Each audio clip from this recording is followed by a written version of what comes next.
Yo, what's up guys, welcome back. Next match, Cross-Banlist Cup, second match here in Group D, so almost there for second, or at least for the second batches of Duels, and then it's one last time all the way back to the beginning for the last series of games, and then, as you know, like always, the top 16 playoffs. So, next matchup, previously we saw that Chaos Dragons took it versus Blood, really close match that one, but this one might actually be a close one as well.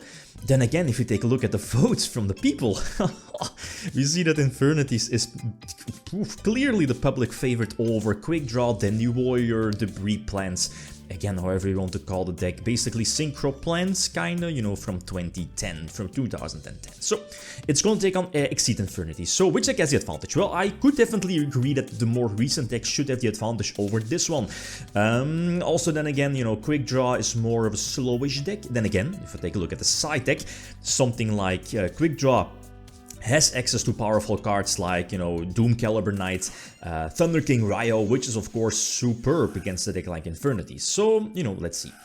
Quickdraw going second, and obviously Quickdraw is a deck that, you know, decklist from 2010 that has the capability to open with the 6th card, right, before that ruling update. So while Exceed Infinities does not have that one. So a kind of mediocre hand for Infinities, even though the deck is still kind of going off, but it's not going to end on like the full lock.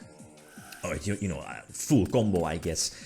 So did the deck already search out the barrier? I think so, and one extra search is one break, I think. This should be, what is it, the second or third copy already for Archfiend, and so I think we know 2 cards, one barrier and one break. So I set everything, because obviously we know there is at least one break, and one of my potential comeback cards, I think it's a Torrential Tribute. It was missed, by the way. Obviously, I'm going to hit the last card, which I think we knew was the Infernity Barrier, and again, one summon, like the whole board is going to be cleaned. But you see the problem in hand, the Soul Charge. So this is again main phase 2, so obviously you're not able to use Soul Charge here in this situation. And again, this is a slowish deck, a super slow deck, looking at, you know, Stardust.deck, Debris Dragon.deck, Synchro.deck. And we know the Necromancer was there, but on top of that, the deck is still able to, you know, use Soul Charge. What is it, for 3? Again, another Archfiend Search, the last Infernity break. I guess Direwolf is definitely justifiable, or it kind of makes sense, right? Getting rid of the potential back row or bluff or whatever. So Key Beetle kind of hurts as well. I'm not so sure if there's any potential top deck cards here. Like the at least Foolish for Dandelion is okay, but the tokens cannot be tributed. What is it, during the same turn that they are summoned, right? Potential, what is it? Whatchamacallit? No, not even like the Debris Dragon, because again, like double breaks are there. So there wasn't really anything I could do. Okay, so game number 2, post side deck. I think I side decked in, what was it, Doom Caliber Knights, Thunder King Ryo, especially going first. But you know, normal summon Doom Caliber and set 2, that's strong, especially against Infirnities where, you know, like a monster effect activation is strong, Armageddonite, Greffer, stuff like that to set up your graveyard. So the Forbidden Lens lets the deck attack over Doom Caliber, and not going to lie, Card Trooper was a nice top deck. Otherwise I would have again, you know, needed or was forced to play it kind of passively by setting Raikou, or maybe kind of force myself to go for, what is it, maybe, you know, Foolish for Dandelion, Tributed Token for Lonefire, something like that. So anyway, top deck Thunder King, so that's cool. Definitely attack over Armageddonite and, you know, try to gain more control over the duel, and like that Harris draw, that's one of the few cards in Infinities you definitely don't want to draw. The Maxi is kind of awkward here because, again, you're not having, or you're not getting a search with Thunder King because of Thunder King, right? Maybe there was a reason, but I don't think there was a reason. And I guess here the Direwolf was obviously to force out the Thunder King negation. But Book of Moon says no, so that's nice. Flexible interruption, and, you know, Direwolf does not have like the biggest defense, and now it's finally time to go for Foolish Burial into Dandelion, into Spore. No Bulb yet. Wasn't it released back then, 2010? It might be the case, actually. Can't remember. So go for Scrap. It's kind of, you know, either Scrap Dragon or Stardust. Maybe Stardust was the better move now that I think of it. I mean, Direwolf pops? No. Okay, yeah, Direwolf, I guess, you know, just would attack over Thunder King. So yeah, the Scrap Dragon makes sense. Okay, so well, no. Going second again.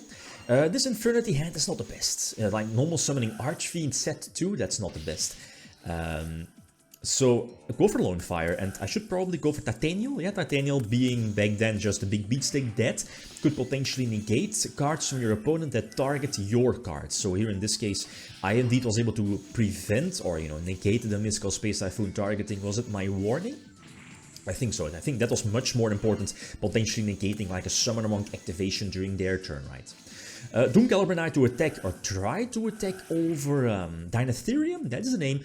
I think I'm forced to use Judgment. I can't lose my Beatstick plus Monster Negation on field, right? So here is where the Warning Protection definitely helped as well, negating the Soul Charge. I do drop to, what is it, 1200 life points, and again, a couple of, you know, small monsters in hand.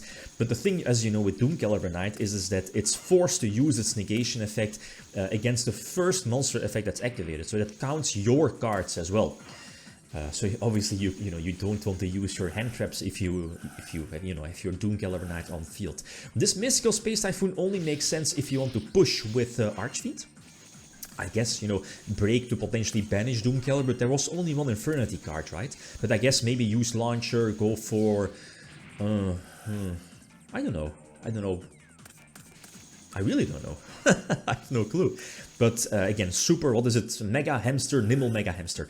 One of the best flips, especially back then, you know, 2010. Here, this is maybe an overconfident move. Normal summoning Veiler to go for Catastor. Then again, were there any other plays? Like super passive? I'm not so sure. It was kind of because of the Book of Moon. I was like, okay, maybe I can afford sacrificing my Veiler and, you know, Book of Moon to potentially prevent Infernity from going off. But yeah, here in this case, the Harris is still there, and I believe there is still a Street Patrolling Graveyard, so that triggers an Archfiend, while I only have one interruption, right? Yeah. Here, let me think. Was Excite-Night an option? Maybe I should have used Book of Moon before.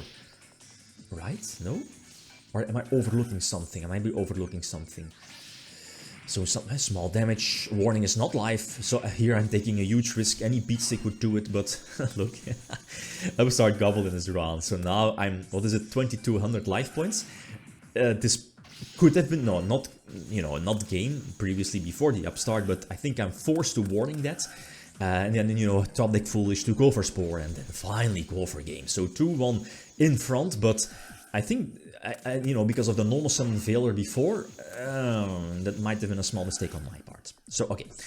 Game number 4. Going second, and again, this is strong going second. Problem, though, is that looking at the Infernity hand, if I pass without negation, I might lose, because you know, the deck has so much fuel because of that. So I go for Scrap Dragon, but again, I probably should have gone for Stardust, maybe, again, to put my... I mean, you know, Infernity is always has access to, like, a rank 4 Exceed. While Honor Knight, you know, 101 is, you know, much less, or less threatening compared to Excite-Night, right, to a big board. Here, so there's no search. The Monk was, again, an unfortunate top deck. But Excite-Night kind of cleans the entire board. So there's another Cyber Dragon still that can attack over, you know, Exciton Knight, Excite-Night. Set Trapstun, which in this case, not the best, but for my luck, Infernity keeps drawing monsters. Then again, those Street Patrols, you know, kind of makes it so that the deck is able to finally empty its hand. Harris is there, potentially, yeah, searching out the Archfiend, and now finally get the ball rolling for the entire Infernity core, right? Or Infernity core strategy. So double Archfiend, you know, you could trigger, I guess, both, but you only get one search with Infernity Archfiend, and Geek Beetle here in this case is strong. Yeah, it gives you, you know, more protection. It's a big beatstick here in this case. So I need to top deck something, but in all honesty, okay, yeah. The Debris Dragon is a nice top deck, you know, into Black... I guess Black Rose Dragon is the only synchro I can make. And I can't capitalize on its second effect to put like a face down or a defense position monster from your opponent into attack. And potentially attack that one, right, for game. Because again, what is it, 1100 life points. But that wasn't the case. And I do get the tokens because of the chain links, right? And this is not looking too good. Even though, you know, it was looking really nice. You know, a bit earlier, a couple of turns ago, but... That Excite-Night kind of, you know, changed things. So, you know, probably should have gone for Stardust before. I mean, if, right. So this one is okay, game number 5, go first. And opening Titanial, that's not the best. One of the few cards you'd rather not want to open with. So, set, what is it, Rico, I think? And 2 sets. But again, Infernity is not the best. Harris again, I think the only card you don't want to draw with Infernity or Exceed Infernity. Oh, okay, set Dandelion. So that's strong, especially with the Breed Dragon in hand. Lone Fire is another okay top deck, not with the Titanial in hand. And this kind of hurts. So no Stardust or Scrap Dragon play, and the only level, or at least, you know, Dragon Synchro I can make is Iron Chain. Problem though is that Iron Chain, what is it? When it does damage, your opponent mills the top 3 cards from their deck. And against the deck that, you know, has access to Soul Charge, that's a problem. That's a huge problem. So there is another Exciter-Knight again, which I'm forced to stop, and there's another Soul Charge. What can I do, right? So problem though, luckily again for me, is that Harris is in the hand. So there is Arknight, so again, I kind of need to top deck. No Battle Phase, Thunder King is not going to help out here in this situation. So I need to set Raikou and kind of hope for the best. Maybe hope like, you know, draw something like Mirror Force or something, or maybe Dark Hole to force the Arc, you know, destruction, or at least detach. So draw Trooper, not the best. I need to survive because I'm super low on life points. Go for, you know, multiple Lone Fire to make my Avarice life later in the at least potentially later in the duel. Go for Dandelion for more protection, right? Get the 2 tokens, and here I was like, ooh, I think my, like Chaos, like, what is it, 2 or 3 Chaos in the deck? No Chaos, obviously, so I need to tribute summon for Titanial, but here in this case it kind of worked out, because again, Titanial is a big beat stick, and I mean, I'm probably losing against a top deck Archfiend, but, you know, it is what it is. But here in this case, the top deck Armageddonite is not it, so use the Duality, there is the Chaos, get Reborn, normal summon Doom Caliber Knight, and let me think, was there another play? No, I'm blocked from special summons because of the Pot of Duality, and I kind of sacrificed my Doom Caliber, yeah, over Thunder King, because now I would be able to, you know, attack over the 101. So let's see. I go for Black Rose. It's again another overconfident play.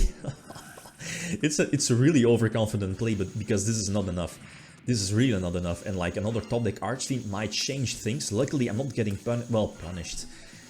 Was there? I mean, there was a lens set, right? So Titanial was not able to tribute that.